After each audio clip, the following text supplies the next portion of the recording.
Hello students, my self प्रशांत खाड़े और आज हम देखने वाले हैं किंगडम प्रोटिस्टा। तो पिछले लेक्चर में हमने खत्म किया था किंगडम मोनेरा। आज हम पढ़ने वाले हैं किंगडम प्रोटिस्टा। तो यहाँ पर देखिए किंगडम प्रोटिस्टा में जो भी ऑर्गेनिजम्स आते हैं वो कैसे होते हैं? Unicellular eukaryotic organisms. यूनिसेलुलर मतलब क्या? Single celled eukaryotic organisms. याद रखिए, यूनिसेलुलर यूकैरियोटिक ऑर्गेनिजम्स किसमें आते हैं? किंगडम प्रोटिस्टा के अंदर आते हैं। और इस किंगडम की boundary not well defined. The boundaries of this kingdom is not well defined.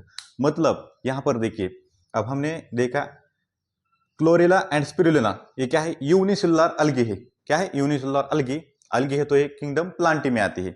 लेकिन according to the 5 kingdom classification system ये प्लेस होती है किंगडम प्रोटिस्टा में। मतलब आर्यचिटा करके जो उन्होंने 5 किंगडम क्लासिफिकेशन दी है तो उसके बेसिस पे हम इसे प्रोटिस्टा में डालते हैं। लेकिन एक्चुअली क्या है? अलगी है। अलगी का कारण ये कहां पर आती है? किंगडम प्लांटी में। अब वैसे ही देखिए, एक यूनिसेलुलर फंगा है। कौन सी? East Saccharomyces cerevisiae. तो भी क्या है? यूनिसेलुलर यूकैरियोटिक ऑर्गेनिज्म से। तो according to 5 kingdom classification system किस में आती है? प्रोटिस्टा में आती है। लेकिन वो क्या है? फंगाई है। तो फंगाई के कारण वो किस में जाती है? किंगडम फंगाई के अंदर। तो बहुत सारे ऑर्गेनिजम्स प्रोटिस्टा के अंदर आते हैं। तो इस चैप्टर में हमें ओनली पढ़ने हैं 5 ग्रुप्स ऑफ ऑर्गेनिजम्स। तो बहुत सारे दूसरे भी ऑर्गेनिजम्स है। इसी के कारण इन्होंने क्या बोला है? Boundaries of this kingdom is not well defined. ठीक है, तो एनसीईआरटी में हम पढ़ते हैं 5 ग्रुप्स ऑफ ऑर्गेनिजम्स। तो कौन से है देखिए। तो पहला ग्रुप है क्राइसोफाइट्स, सेकंड वाला डायनोफ्लाजलेट्स, थर्ड वाला euglenoids, fourth one slime moulds and protozoans. Chrysophytes, dinoflagellates, euglenoids, slime moulds and protozoans. तो ये 5 ग्रुप्स ऑफ ऑर्गेनिजम्स हमें पढ़ने हैं। तो देखिए, ये जो ऑर्गेनिजम्स होते हैं कौन से? Protistan organisms. ये कैसे होते हैं? Primarily aquatic organisms. कैसे? Aquatic organisms. कुछ इनमें से कुछ ग्रुप्स के होंगे मराइन, कुछ के होंगे एक्वेटिक। तो ये आपको याद रखना है कौन से मराइन होते हैं, कौन से एक्वेटिक होते हैं। मतलब फ्रेश वाटर में होते हैं तो मोस्टली कैसे होते हैं? एक्वेटिक ऑर्गेनिजम्स होते हैं। ठीक है, अब इसके बाद देखिए, kingdom protista forms link with other 3 kingdoms. तो इस किंगडम की लिंक अदर 3 किंगडम के साथ है। Kingdom Plantae, Animalia and fungi. तो इन 3 किंगडम के साथ किंगडम प्रोटिस्टा लिंक बनाता है। ठीक है, बस ये याद रखने का पॉइंट है आपके लिए। ज्यादा मत सोचिए इसके बारे में। ठीक है, अब यहां पर देखिए, सम हैव सिलिया और फ्लैजला। तो सम ऑर्गेनिजम्स क्या होता है? सिलिया होता है या फिर सम को फ्लैजला होता है। दोनों नहीं, या तो एक ही प्रेजेंट होगा, फ्लैजला या फिर सिलिया। अब इसके बाद देखिए, रिप्रोडक्शन हमने देखा प्रोटिस्टा के अंदर तो असेक्सुअल रिप्रोडक्शन भी होता है और सेक्सुअल रिप्रोडक्शन भी होता है। सेक्सुअल रिप्रोडक्शन मतलब cell fusion and zygote formation. मतलब जो गैमेट बनते हैं, मेल गैमेट फीमेल गैमेट, इन दोनों का फ्यूजन होता है और उसके बाद क्या बनता है? जाइगोट बनता है। तो सिंपल है। यहाँ पर क्या बताया मैंने? All single celled eukaryotic organism protista में आते हैं। Boundaries of this kingdom is not well defined, क्योंकि देखिए क्लोरेला स्पिरुलिना यूनिसेलुलर अलगे तो ये किंगडम प्लांटी में आती है। लेकिन according to the 5 kingdom classification system एक किसमें? प्रोटिस्टा में आती है। ठीक है, अब इसमें इस एनसीईआरटी के बुक में हमें किसने 5 ग्रुप्स ऑफ ऑर्गेनिजम्स पढ़ने? Chrysophyte, dinoflagellates, euglenoids, slime moulds and protozoans. Primarily कैसे होते? एक्वेटिक ऑर्गेनिजम्स होते, फ्रेश वाटर भी हो सकते, मराइन भी हो सकते। ये किंगडम प्रोटिस्टा फॉर्म करता है link with other 3 kingdoms, Plantae, Animalia and fungi. ठीक है, अब सम के पास क्या होता है? सिलिया होता है, सम के पास फ्लैजुला होता है। रिप्रोडक्शन असेक्सुअल होता है और सेक्सुअल भी होता है। ठीक है, और सेक्सुअल रिप्रोडक्शन मतलब क्या? सेल का फ्यूजन, जाइगोट फॉर्मेशन। ठीक है, तो हम देख लेते हैं किंगडम प्रोटिस्टा के बारे में कुछ जनरल बातें। तो प्रोटिस्टा के अंदर जो सेल आती है वो कैसी सेल होती है? Cell type. तो सेल टाइप क्या है इसका? प्रोकैरियोटिक सेल है या फिर यूकैरियोटिक सेल है? तो ये होती है यूकैरियोटिक सेल। कैसी होती है? Eukaryotic cell. ठीक है, अब यहां पर मैं लिख देता हूं सेल वॉल। दूसरा पॉइंट क्या है? Cell wall. सेल वॉल, इनके पास सेल वॉल प्रेजेंट होता है क्या? प्रेजेंट होता है, लेकिन सब में प्रेजेंट होता है। Present in some.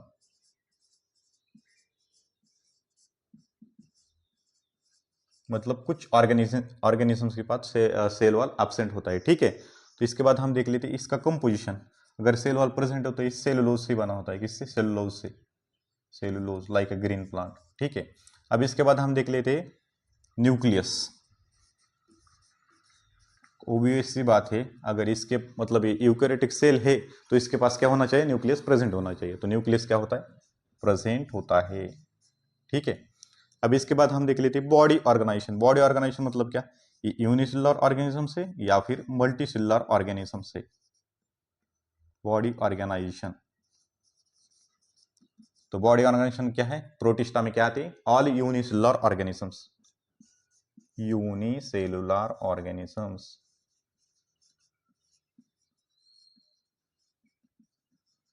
Unicellular eukaryotic organisms. इसके बाद एक पॉइंट है मोड ऑफ न्यूट्रिशन।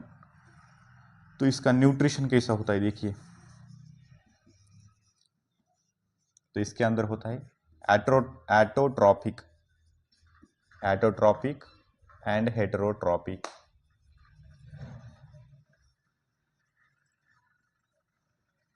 ठीक है, दोनों भी एटोट्रॉपिक भी होते हैं और हेटेरोट्रॉपिक भी होते हैं।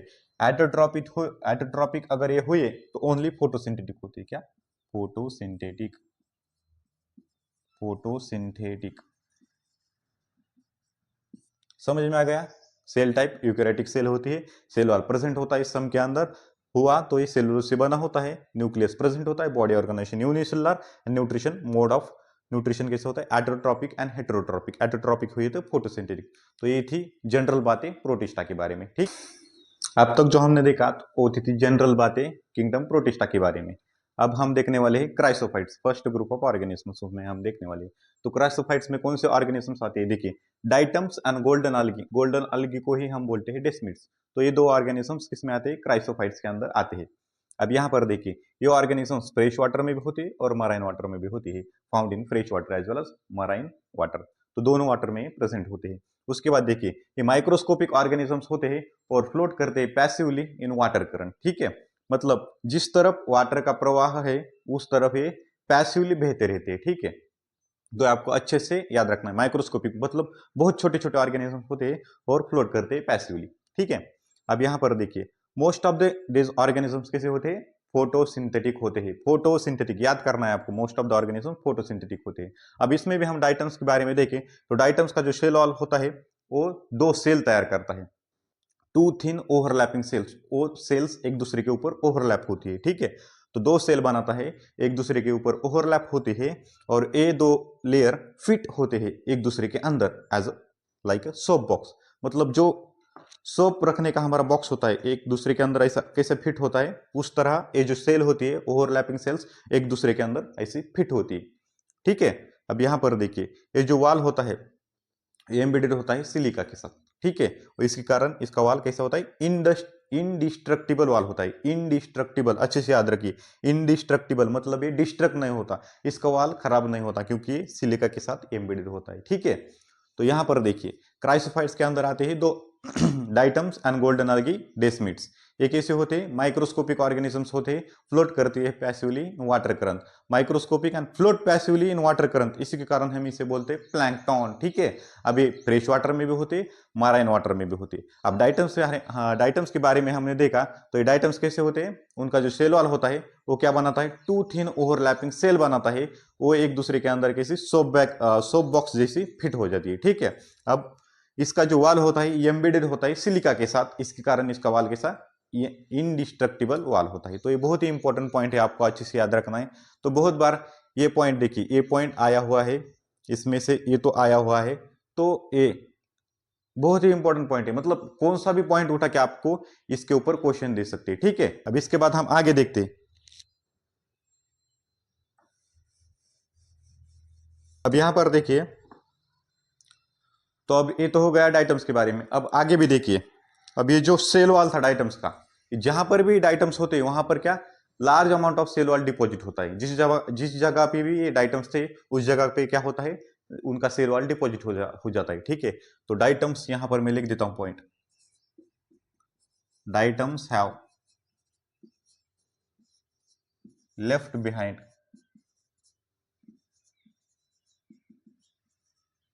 large amount of cell wall,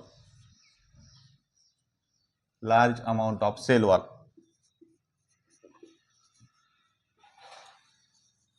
and ये जो एक्युमुलेशन होता है सेल वॉल का, ये बिलियंस ऑफ ईयर हुआ, इसके कारण हम इसे बोलते हैं डाइटमेसियस अर्थ। तो this accumulation, this accumulation, this accumulation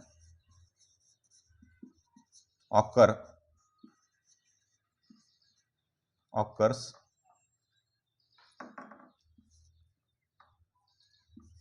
billions of years.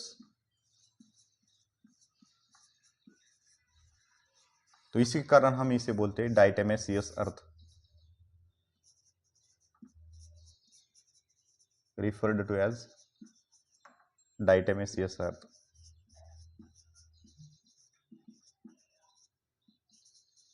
ठीक है, तो ये बहुत ही इंपॉर्टेंट पॉइंट है। ये सेल वाल जहां पर भी डाइटम्स थे वहां पर क्या होता है, large amount of cell wall deposit होता है, और ये deposit millions billions of years हुआ, इसी कारण हम इसे क्या बोले, डाइटेमेसियस अर्थ। अब यहां पर देखिए, इसकी इसकी जो सॉइल होती है, डाइटेमेसियस से जो भी सॉइल हमें मिलती है, तो सॉइल हम यूज करते हैं, soil, this soil is used in polishing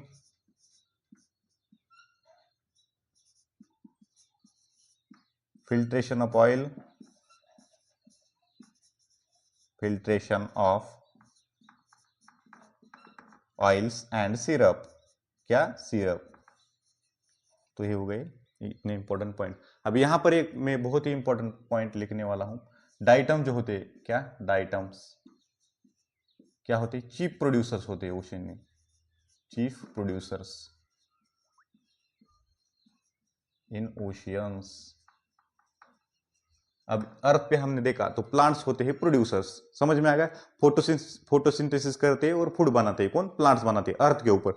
वैसे ही हमने ओशियंस के अंदर देखा तो डाइटम्स क्या होते हैं, चीफ प्रोड्यूसर्स होते हैं ओशन के अंदर। ठीक है, तो इतना आपको समझ में आ गया होगा। अब इसके बाद हम देखने वाले हैं डायनोफ्लैजलेट्स। क्या देखने वाले हैं, डायनोफ्लैजलेट्स। अब यहां पर देखिए, हमने क्राइसोफाइट्स तो खत्म कर लिया, लेकिन डायनोफ्लैजलेट्स के अंदर जो भी माइक्रो ऑर्गेनिज्म, मतलब जो भी ऑर्गेनिजम्स आते हैं वो कैसे होते हैं, मोस्टली मराइन होते हैं एंड फोटोसिंथेटिक होते हैं। क्राइसोफाइट्स के अंदर कैसे थे ऑर्गेनिजम्स, फोटोसिंथेटिक तो थे उसमें भी, लेकिन fresh water as well as marine water थे। तो आप कंपैरिजन करके इसे याद रखना, ठीक है। तो ये कैसे होते हैं, मराइन एंड फोटोसिंथेटिक ऑर्गेनिजम्स होते हैं, ठीक है। अब यहां पर देखिए सेकंड पॉइंट क्या कहता है, appears yellow, green, brown, red और blue depending on the main pigment present in the cell. मतलब अब ये डायनोफ्लाइलेट होते हैं ना, ये जो ऑर्गेनिजम्स होते हैं, इनके अंदर जिस टाइप का पिगमेंट प्रेजेंट है उस टाइप का इनके बॉडी का कलर होता है, ठीक है। तो ये यूनिसेलुलर ऑर्गेनिजम्स होते हैं, मतलब क्या सिंगल ही सेल है ना, तो उसके अंदर जो भी पिगमेंट प्रेजेंट है, अगर येलो पिगमेंट प्रेजेंट हुआ तो ये कैसे दिखेंगे, येलो दिखेंगे। ग्रीन हुआ पिगमेंट तो ग्रीन दिखेंगे, ब्राउन हुआ तो ब्राउन दिखेंगे, रेड हुआ तो रेड दिखेंगे। तो इस प्रकार के जिस तरह का भी पिगमेंट होगा उस तरह के दिखने लगेंगे, depending upon the pigment present in the body. तो समझ में आ गया। अब पिगमेंट क्या होता है, बहुत सारे बच्चों को पता नहीं होता। तो पिगमेंट क्या होता है, कलर्ड सब्सटेंस होता है। क्या होता है, कलर्ड सब्सटेंस होता है, उसके वजह से सेल को कलर मिलता है। अब यहां मैं एक समझाता हूं आपको, अपने आरबीसी सुना होगा, रेड ब्लड सेल्स, उसके अंदर हीमोग्लोबिन होता है। तो हीमोग्लोबिन क्या होता है, रेड कलर्ड पिगमेंट होता है, ठीक है। तो उसके कारण हमारी आरबीसी रेड होती है, ठीक है। तो वैसे ही यहां पर भी पिगमेंट मतलब क्या, कलर्ड सब्सटेंस। पिगमेंट कहीं भी आया तो कलर्ड सब्सटेंस होता है। तो यहां पर मोस्टली जो भी डायनोफ्लाइलेट होते हैं वो कैसे होते हैं, रेड डायनोफ्लाइलेट होते हैं, मतलब कौन सा, रेड पिगमेंट उसके अंदर प्रेजेंट होगा, ठीक है। अब इसके पास इसका जो सेल वॉल है, सेल वॉल, उसके आउटर सरफेस पे स्टीप सेलुलोजिक प्लेट होते हैं। क्या होते हैं, स्टीप सेलुलोजिक प्लेट्स प्रेजेंट होते हैं। अब यहां पर देखिए, मोस्ट ऑफ द ऑर्गेनिजम्स को दो फ्लैजिला होते हैं। क्या, दो फ्लैजिला, मतलब ये क्या, मोटाइल ऑर्गेनिज्म से। फ्लैजिला है मतलब क्या, मोटाइल ऑर्गेनिज्म से। एक एक होता है लॉन्जिट्यूडिनली और दूसरा होता है ट्रांसवर्सली। दो फ्लैजिला होते हैं, एक होता है लॉन्जिट्यूडिनली, दूसरा होता है ट्रांसवर्सली। अब यहां पर मैंने आपको बताया था मोस्टली जो भी डायनोफिलाइडेट होते हैं वो किससे होते हैं, रेड डायनोफिलाइडेट होते हैं। और इसका एग्जांपल क्या है, गोनियोलैक्स। क्या, गोनियोलैक्स। तो आपको याद रखना है। तो इसका क्या होता है, रैपिड मल्टीप्लीकेशन होता है, रैपिड मल्टीप्लीकेशन होता है इसके अंदर, और इसके वजह से बहुत सारे रेड डायनोफिलाइडेट बनते हैं। और ये रेड डायनोफिलाइडेट बहुत ज्यादा हो गए सी के अंदर, सी वाटर के अंदर, तो वाटर कैसे दिखने लगेगा, रेड दिखने लगेगा ना, ठीक है। तो उस कारण हमें यहां पर दिया है, sea appears as red coloured, red tides, ठीक है। समझ में आ गया। अब ये जो बहुत सारी, मतलब बहुत ज्यादा मल्टीप्लिकेशन हो गया, बहुत सारे रेड डायनोफ्लाइलेट्स बन चुके हैं। अब इन्होंने क्या किया, टॉक्सिन्स रिलीज किया। तो ये क्या करते हैं, टॉक्सिन्स भी रिलीज करती है। अब ये टॉक्सिन्स इन्होंने रिलीज किया इतने सारे ऑर्गेनिजम्स में, तो ये क्या करता है, दूसरे जो मराइन्स एनिमल्स है उनको अफेक्ट करता है, उनको क्या होता है, प्रॉब्लम होता है, वो ऑर्गेनिजम्स क्या होते हैं, मरते हैं, ठीक है। तो एग्जाम्पल है फिशेस। तो फिशेस क्या होते हैं, इनके टॉक्सिन की वजह से मरते हैं। तो ये बहुत ही इंपॉर्टेंट है और आसान भी। क्या होते हैं? मोस्टली मराइन होते हैं, फोटोसिंथेटिक होते हैं, yellow, green, blue, red, depending upon the type of pigment present in the cell, ऐसे कलर के अपीयर होते हैं। ठीक है, अब इनका जो शेल वॉल होता है उसके सरफेस पे क्या होती है? स्टीप सेलुलोजिक प्लेट्स प्रेजेंट होते हैं। ठीक है, और दो फ्लैश लाइन के पास होते हैं, एक लाइस होता है लॉन्जिट्यूडिनली और दूसरा ट्रांसवर्सली। ठीक है, अब यहां पर देखिए रेड डायनोफ्लाइलस गोनियोलैक्स, रैपिड मल्टीप्लिकेशन होता है इसके अंदर और बहुत सारे बनते हैं मतलब सी वाटर के अंदर। तो इसके कारण सी का वाटर कैसे दिखता है या फिर सी कैसे दिखने लग जाता है? रेड कलर का दिखता है। और ये जो टॉक्सिन्स रिलीज करते हैं इसके कारण अदर मराइन एनिमल्स किल होते हैं सच एज फिशेस। तो इतना आपको समझ में आ गया होगा। इसके बाद हम देखने वाले यूग्लिनोइड्स। क्या देखने वाले? यूग्लिनोइड्स। तो हम चलते हैं आगे। यूग्लिनोइड्स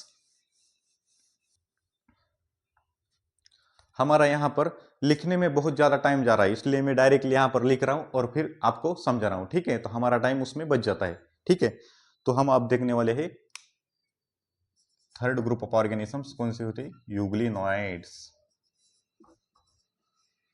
यूग्लिनोइड्स, तो इनके बारे में बहुत ही इंपॉर्टेंट पॉइंट क्या है?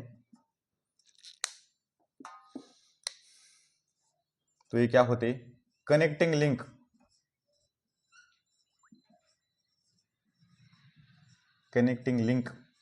बिटवीन प्लांट्स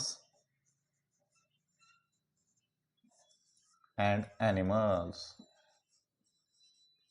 यूग्लिनोइड्स क्या होते हैं? कनेक्टिंग लिंक होते हैं between the plants and animals. क्यों होते हैं मैं आपको समझाता हूं बाद में। तो मैंने यूग्लिनोइड के बारे में क्या कहा है आपको?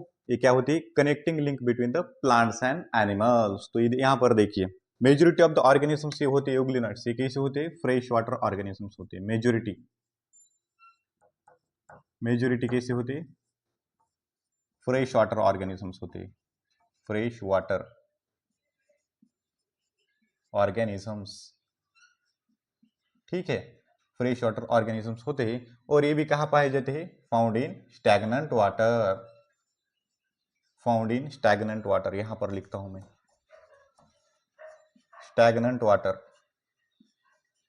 स्टैग्नेंट वाटर मतलब जो भी पानी, जिसके अंदर भी पानी कहीं से आता नहीं है, इसका पानी कहीं पर जाता नहीं है, मतलब एक ही जगह पर ये पानी बहुत दिनों से है, उसे हम क्या बोलते हैं? स्टैग्नेंट वाटर बोलते हैं। तो इस जगह पे ये क्या पाए? यूग्लिनोइड्स पाई जाती है। ठीक है, तो कौन सा? Stagnant water. तो ये अच्छे से याद रखिए, स्टैग्नेंट वाटर में होते हैं, most of the fresh water होते हैं। तो मैंने क्या कहा आपसे? क्राइसोफाइट्स ये कैसे होते हैं? फोटोसिंथेटिक होते हैं और फ्रेश वाटर में भी और मराइन वाटर में भी पाई जाती है। इसके बाद हमने देखा डायनोफ्लाइलेट। डायनोफ्लाइलेट भी फोटोसिंथेटिक होते हैं और मोस्टली मराइन वाटर में पाई जाती है। अब यहाँ पर हमने देखा यूग्लिनोइड्स के बारे में, तो ये मोस्टली कहाँ पर?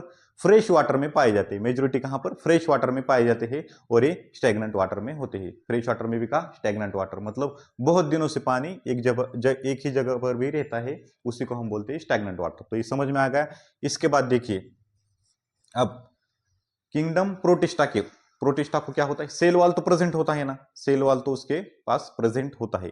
तो उस सेल वॉल,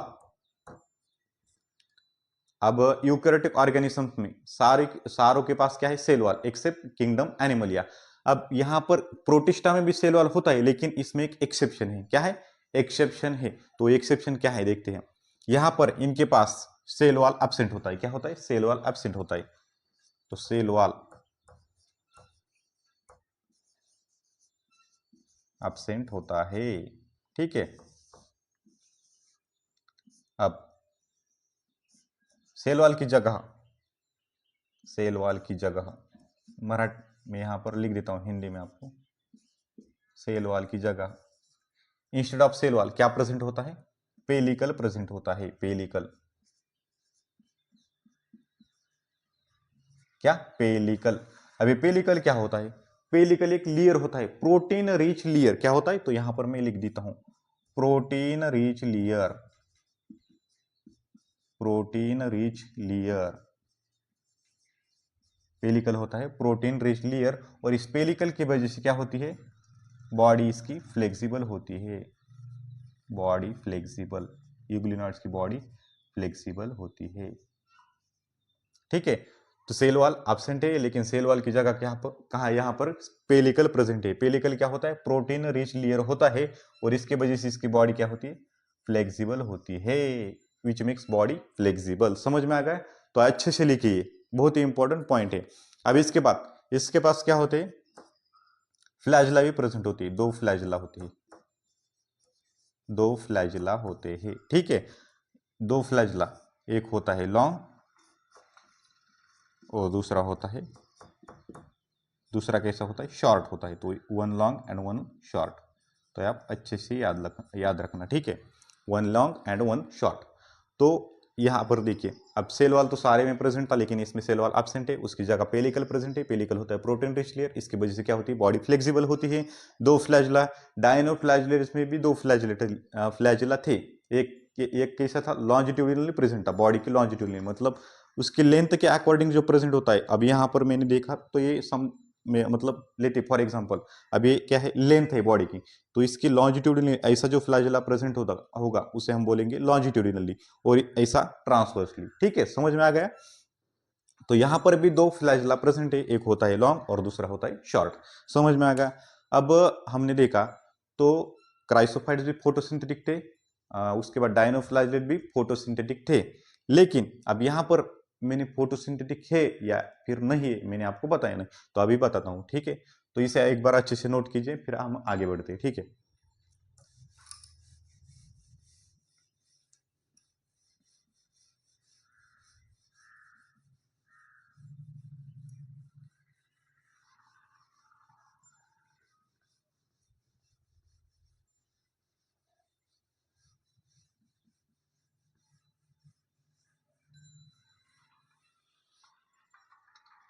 तो इतना समझ में आ गया? अब यहां पर देखिए, मैंने क्या कहा था, connecting link between plants and animals, इसका ही रीजन मैं अभी बताने वाला हूं। ये कैसे है, देखिए, अब ये जो ऑर्गेनिजम्स होते हैं, अगर सनलाइट प्रेजेंट है तो फोटोसिंथेसिस करते हैं, सनलाइट एब्सेंट है तो ये हेटेरोट्रॉप की तरह बिहेव करते हैं और दूसरे ऑर्गेनिजम्स को खाते हैं, ठीक है। मतलब क्या है, हेटेरोट्रॉपिक भी है और फोटोसिंथेटिक भी है, दोनों की तरह बिहेव करते हैं। तो यहां पर देखिए, मैं यहां पर लिखता हूं,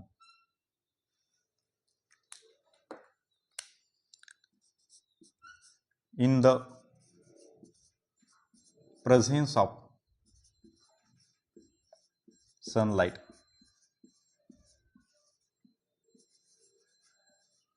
and in the absence of sunlight,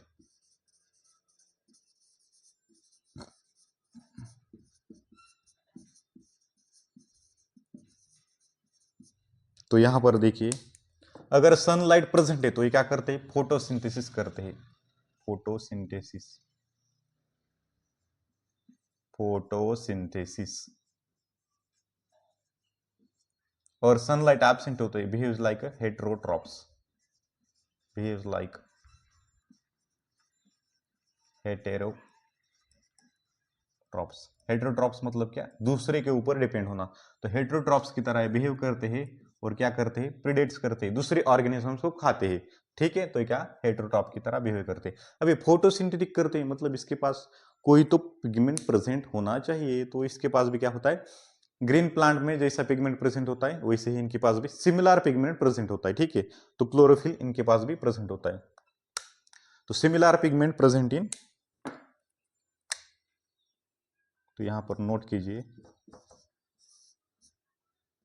इनके पास क्या होता है, पिगमेंट प्रेजेंट होता है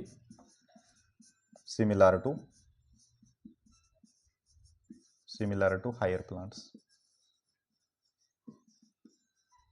और इस यूग्लिना से एग्जांपल यहां पर लिख देता हूं, एग्जांपल क्या है, यूग्लिना, यूग्लिना। अब मैंने कनेक्टिंग लिंक क्यों कहा, कनेक्टिंग लिंक क्यों कहा, प्लांट्स और एनिमल्स, प्लांट्स क्या करते हैं, फोटोसिंथेसिस करते हैं, एनिमल्स कैसे होते हैं, हेटेरोट्रॉपिक होते हैं, मतलब क्या, दूसरे के ऊपर डिपेंड करते हैं। यहां पर देखिए, सनलाइट के प्रेजेंस में क्या कर रहा है, फोटोसिंथेसिस कर रहा है, और एनिमल्स क्या होते हैं, हेटेरोट्रॉप्स, और जब सनलाइट एब्सेंट हो तो हेटेरोट्रॉप की तरह बिहेव कर रहा है, ठीक है।